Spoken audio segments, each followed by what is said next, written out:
बहुत समय पहले की बात है। एक छोटे से गांव में एक रहस्यमयी पर्वत था जिसे लोग जादुई पर्वत कहते थे।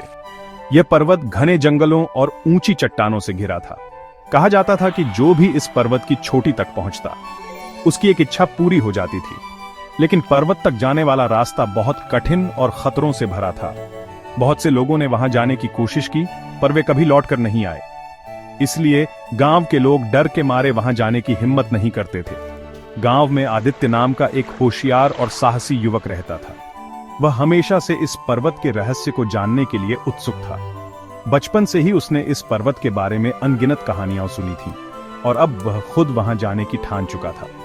एक दिन उसने गांव के बुजुर्गों से इस पर्वत के बारे में और जानकारी ली। एक बुजुर्ग ने कहा, बेटा, यह पर्वत जितना आकर्षक दिखता है उतना ही खतरनाक भी है। कई लोग वहां गए पर कोई वापस नहीं आया। रास्ते में लोभ, डर और भ्रम की कई परीक्षाएं हैं। जो इन परीक्षाओं में सफल होता है वही चोटी तक पहुंच सकता है।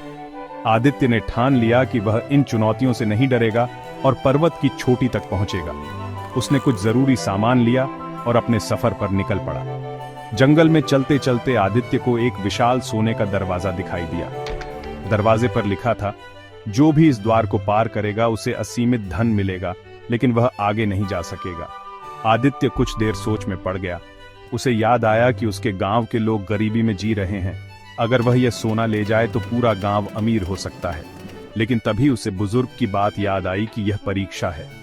अगर उसने लोभ में आकर धन ले लिया तो वह आगे नहीं बढ़ पाएगा। उसने दरवाजे को नजरअंदाज किया और आगे बढ़ गया। जैसे ही उसने दरवाजे को पार किया, वह अचानक गायब हो गया। ये देखकर आदित्य को यकीन हो गया कि यह एक परीक्षा थी जिसे उसने सफलतापूर्वक पार कर लिया था। अब कुछ दूर जाने के बाद आदित्य को एक चमचमाता झरना दिखाई दिया। उसकी बूंदें ऐसे चमक रही थीं जैसे उनमें चांदनी घुली हो।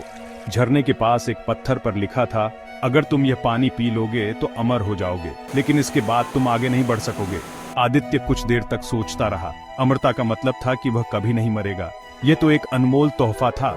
लेकिन फिर उसने सोचा कि अगर वह अमर हो गया और पर्वत की चोटी तक नहीं पहुंचा तो उसका सफर अधूरा रह जाएगा। उसे अपनी मंजिल तक पहुंचना था।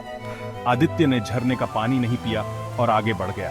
तभी झरना अचानक अदृश्य हो गया। अब उसे समझ आया कि यह भी एक परीक्षा थी जिसे उसने पार कर लिया। जैसे जैसे आदित्य आगे बढ़ा, जंगल घना और डरावना होता गया। अचानक चारों ओर अजीब अजीब आवाजें आने लगी। पेड़ अपने आप हिलने लगे और घने कोहरे में डरावनी आकृतियां दिखने लगी। आदित्य को लगा कि कोई उसे रोकना चाहता है। तभी उसे याद आया कि यह भी एक परीक्षा हो सकती है। उसने डर पर काबू पाया और बिना रुके चलता रहा। धीरे धीरे कोहरा छट गया, पेड़ शांत हो गए और रास्ता साफ हो गया। आदित्य जान गया कि उसने डर को हरा दिया है।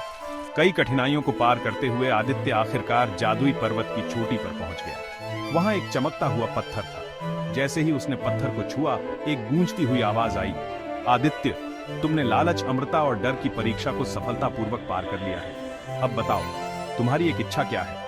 आदित्य कुछ देर सोचता रहा। उसे समझ आ गया था कि सच्ची शक्ति धन, अमृता या शक्ति में नहीं, बल्कि बुद्धि और सद्गुणों में होती है। उसने कहा, मुझे ऐसी बुद्धि दो कि मैं अपने गांव और लोगों की भलाई के लिए काम कर सकूं। जादुई पत्थर चमकने लगा और आदित्य के मन में असीम ज्ञान और समझदारी भर गई। वह अब पहले से भी अधिक बुद्धिमान और ज्ञानी हो गया। जब आदित्य गांव लौटा तो उसने अपनी बुद्धि से कई नई खोजें की। उसने गांव के लोगों को खेती के नए तरीके सिखाए, जिससे पैदावार बढ़ी। उसने शिक्षा पर जोर दिया, जिससे गांव के बच्चे पढ़ लिख कर आगे बढ़ सके। धीरे धीरे गांव समृद्ध हो गया और लोग सुखी रहने लगे।